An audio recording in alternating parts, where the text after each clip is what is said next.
Welcome into Deseret News Rewind. Dusty Litster and Dane Stewart, as always, presented by Heidemann and Associates and brought to you by the Utah Army National Guard.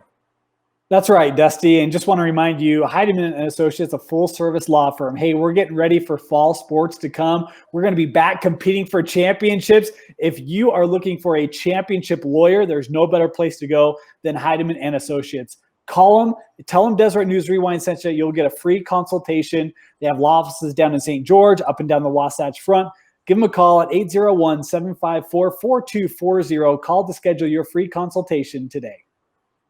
Yeah, Justin's done a great job. We want to thank him for his support of Deseret News Rewind. Also, if you're looking for the next change in your life, we talked about this before, go to the Utah Army National Guard. There are over 150 job training opportunities through the National Guard, and always we talk about the signing bonus, the ability to make that change while not hurting you financially. The $20,000 and this signing bonus, go to nationalguard.com. And we want to welcome a new teammate to Deseret News Rewind. There's a reason why we look so sharp in this video, our 30 for 30 video. That is because of our good friends at Black Clover. So presented by Heidemann Associates, brought to you by the Utah Army National Guard, and now outfitted by Black Clover. That's right, Dusty. And hey, we talk about coaches that have a dapper look to them. Watch out, coaches. We're coming up on you. Black Clover, they've got all sorts of different clothing, men and women's gear, stylish polos. They even have hats. Folks, I'm not going to lie. I love my Black Clover hat. To learn more, you can visit them at blackcloverusa.com or visit their store just off 123rd South next to the water park. Well, there's a lot of argument that goes into this one. The top five, getting it all the way to the number one team in the state going into the season here, according to Deseret News Rewind. And I got to say before, let's not waste any time. However, you got questions, you got comments, we're here for it. Hit us up at DNews Rewind, at Dane_Stewart, at Dusty Lister, or you can comment on Facebook right down there. You might see us respond, depending what you put on there. But we'd love to hear from you. Let's start at number 5, and a team and a program that, I tell you what, from year 2 to now, the growth has been fast, it's been exponential, and it's been really, really good, and that is the Skyridge Falcons. Yeah, man. I mean, this is a program that, you look at where they've been the last couple of years, and I know, they've had some goals that have been unmet and have fallen short. Can they get back and capture that first state title? Coach Lehman's done a great job of building this program. You talk about hasn't been around all that long, and yet it's become an expectation that they make it to Rice Eccles every year. And you look at that team last year, Emmett Call, great job at the quarterback position. He's graduated and moved on. Samuels, one of the great wide receivers that is maybe unsung a little bit, right? Maybe didn't get the notoriety or the pub that he should have. He was that good. And then, of course, Lolo Hani Ross graduating as well, who's been a real difference maker on that defense for years for Skyridge. There's some pieces there that you got to figure out. But that being said, you got some good pieces coming back. James Palmer coming back, Adamson, Erickson. There's some nice pieces there for Skyridge. We talk about the ability of them to reload, and I expect that this year from Coach Lehman as well with the Skyridge Falcon group. Yeah, it's very interesting to watch what's going to happen with Skyridge because we know all the changes, and you have a lot of guys. But if James Palmer's there, he's got to run him on a wheel route from the slot. It's just what you have to do. We learned that in the semifinal game as he was a sophomore. Number 4, and maybe they'll get a little mad at this, but we'll take it. The 2-time reigning state champion, back-to-back champs, the Orem Tigers. Well, Dusty, I mean, look, in fairness to me, they just graduated a tank in Noah Sewell. So how do you replace a young man who couldn't be tackled, averaged, 30 yards a carry in a semifinal? I don't know how you do that. That being said, you do have Micah Fea back at quarterback. You have Joe Smith. You've got Skips on the defensive side. And my understanding is you've got a really good quarterback in the wings as well, and Chase Tua Tagovailoa. So you've got a couple of guys there that depth of what Coach Hill's been able to establish at Orem High School is going to be probably their strong suit this year, in my opinion. And it allows you to do some real creative things. Hey, you got 2 athletic kids that can throw a football. Imagine what you can do offensively, right? That being said, you do lose a guy like Sewell, and there just are not many Noah Sewells that come through a high school program. Tui Savura is gone. Vertil is gone. That running game, I think you're going to have to, figure out who's that next back for this Orem offense. But you got a lot of experience at the quarterback position on the outside. I think the Orem Tigers is going to be just fine despite losing one of the state's real premier two-way players in state history. And before I get a phone call from Coach Hill or from anybody else, three-peat. It's a three-peat for Orem, not back-to-back. 3 straight. Let's do one thing here, right? We also sometimes people sometimes wish we would talk about offensive line more. Okay. Kingsley Saumataia. I don't know if I'm saying that right. I apologize, Kingsley, if I got that wrong. This young man can go wherever he wants. Literally. He's got an offer to pretty much anywhere he wants. We've seen him since he was a freshman. This is the senior year for Kingsley. That offensive line, look, you might not need to have a real stellar running back when you've got an offensive line with a young man like Kingsley on it. I don't say that to discredit any running back on the Orem Tigers, but this offensive line, I expect them to be really strong this year.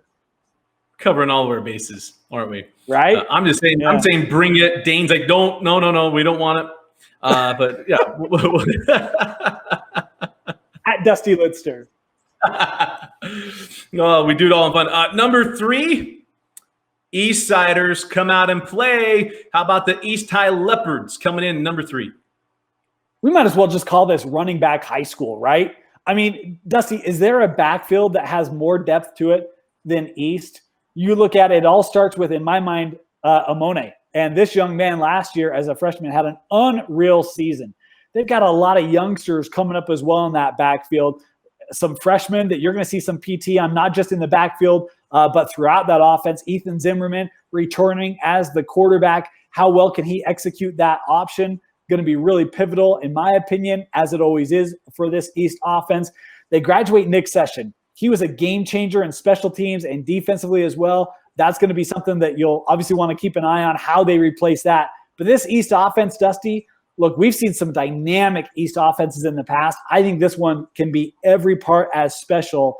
They've got some really good backs, some great athletes on that offensive side of the ball. I think East is going to be a rushing terror this year. Got to take care of the football. I think anytime we talk about East and where they are, man, got to take care of the football. They've been a little careless last years, and we can say that because Coach Madich, I don't think he'd punch me. He might push me. He wouldn't punch me. But they got to take care of the football. If East is going to live up to the expectations they have, not just what we have, but what they have, they got to take care of the football. Well, and he's talked about that too, right? I mean, he talked about that before the semifinal game with us last year. He talked about it with us on our podcast with him in the offseason. If you didn't have a chance to hear that, go check it out on iTunes, Deseret News Rewind, the podcast. Also have a story here that just want to call out, and I might get this name wrong as well, and I apologize, but Payu, a young man for the East High Leopards, right now dealing with some challenges, and certainly want to wish him a speedy recovery, and our thoughts and prayers, well wishes go out to the East program as they try to work through that. Young man, never easy to see some of these young athletes and some of the challenges and trials they have to deal with. Young man that was in an accident, certainly hope that he gets back on his feet, and wish him a well and speedy recovery for the East High Leopards. No, absolutely. And sometimes we get so caught up in cheering for or rooting against different programs, we forget that, in the end, these are 15 to 18-year-old kids, and life happens, and there's amazing, crazy, sad things that happen. We wish them the absolute best. All right, now we get to the top 2. This is where I get excited because there's some points that are scored by both of these teams, and that's what I love. But coming in at number 2, exactly who you expect, the American Fork Cavemen, the runner-up in last year's 6A classification. What if I told you there was a sophomore in the state last year who threw for 3,600 yards and 42 touchdowns? Well, yeah, that'd be Maddox Madsen, and a young man coming back. That was just as a sophomore. Oh, my goodness. And you see that offense last year. Oh, my. So good. Just down the field. You talk about scoring points, Dusty. It did that every bit. You lose Devin Downing, and, he was such a good receiver the last couple of years in that American Fork offense. But when you have a quarterback like Madsen, you've got Coach Beam, who's wide open. We're going to find ways to get creative, move the football. There aren't a lot of defenses that can find ways to stall the aggressive nature of American Fork's offense. I think with that quarterback coming back, I have high expectations for AF this year in Region 4. And, you better bring your secondary when you play the Cavemen, because I think they're going to be throwing it 40, 50 times a ball game. Well, I mean, yeah. And what if I told you that something had a connection to Carbon County and I didn't realize it for his whole sophomore campaign, for heaven's sake? Of course, Maddox Madsen, his dad is what I'd say? Eric Madsen. Huh? You know what I would say? What's that? We're going to make up for it in his junior season. We'll make it for it right now. But Maddox Madsen, the son of Eric Madsen, was the head coach of CEU when a young Dusty was growing up in Carbon County, a young pup coming up. But yeah, Maddox, you ties to Carbon County. We're going to take care of that. But you talk about this team, Noel Moyaki. He believed this kid's going to be a senior. Yeah. I mean, that's what's amazing. Tight ends, he and both Garrison Grimes. I mean, they got some dudes up front. They're going to move some piles. So you might see a little difference there. And not to mention Spencer Clegg and Fisher Ingersoll. There's a lot of guys coming back for American Fork, and this is going to be really good. And it brings us to the number one team in the state. I don't think anybody is surprised by this. It's why I'm wearing this color shirt. How about the Corner Canyon Chargers coming in at number one? Yeah, I mean, look, when you look at Corner Canyon and you look at what they have coming back, and you've got a pretty to-do receiving core. Let's just say that it's going to be a challenge for a lot of teams to try to defend the options they have on the outside. And, you know, you look at Kerr coming back, Noah Kerr, what a career he has had there. One of the real unheralded slot men. You also look at a guy like Hagan, not Cole, but Cody Hagan, really talented receiver as well. He was the backup quarterback last year, but they're not going to play him there. Why? Because they welcome in Mr. Jackson Dart. And we talk about what a difference he would have made for that Roy offense. And now you put him with Corner Canyon, with Coach Kerr, with options on the outside, including Handley. We didn't talk about Handley on the outside. And, oh, by the way, we're also going to return a senior running back in Austin Bell who's got D1 offers. Needless to say, I think this offense is going to be okay despite losing Cole Hagan. You're forgetting someone. Jackson Powers Light, keeping everybody away from Jackson Dart. That offensive line has had a good summer, Dusty. They've gone and have competed really well at some of the lineman challenges. So you look at this offense and I don't know, what is the weakness? The slope of the grass? Yeah. There isn't one. Their only weakness is they have to practice against each other. And it's going to be very interesting to see what happens. And but I don't think anyone can argue Corner Canyon is the number one team in the state of Utah. If you want to argue 2 through 25, we'll have it. But what Eric Kerr has done in 3 seasons, he's lost 1 game in the semifinals. And his run of quarterbacks is now going to continue to go. And when you bring in someone like, you can say what you like, and I guess we'll go into this here. To what you like about Dart going there, he goes, but there's a reason. He wants, whatever that reason is, you go play for Eric Kerr, you're going to throw the ball, you're going to be surrounded by a ton of talent, and go into the best program in the state of Utah. And it's just undeniable that they're the number one team in the state. Yeah, I mean, I'll say this regarding the Dart transfer, and I don't know the reasons behind it, okay? We had a chance to meet Jackson last year. I'll tell you, I was impressed by the young man. I think he's a great kid. At the end of the day, these are 15, 16, 17, 18-year-old kids who are trying to do the best for their future. And I look at high school as a way to prepare yourself for your future.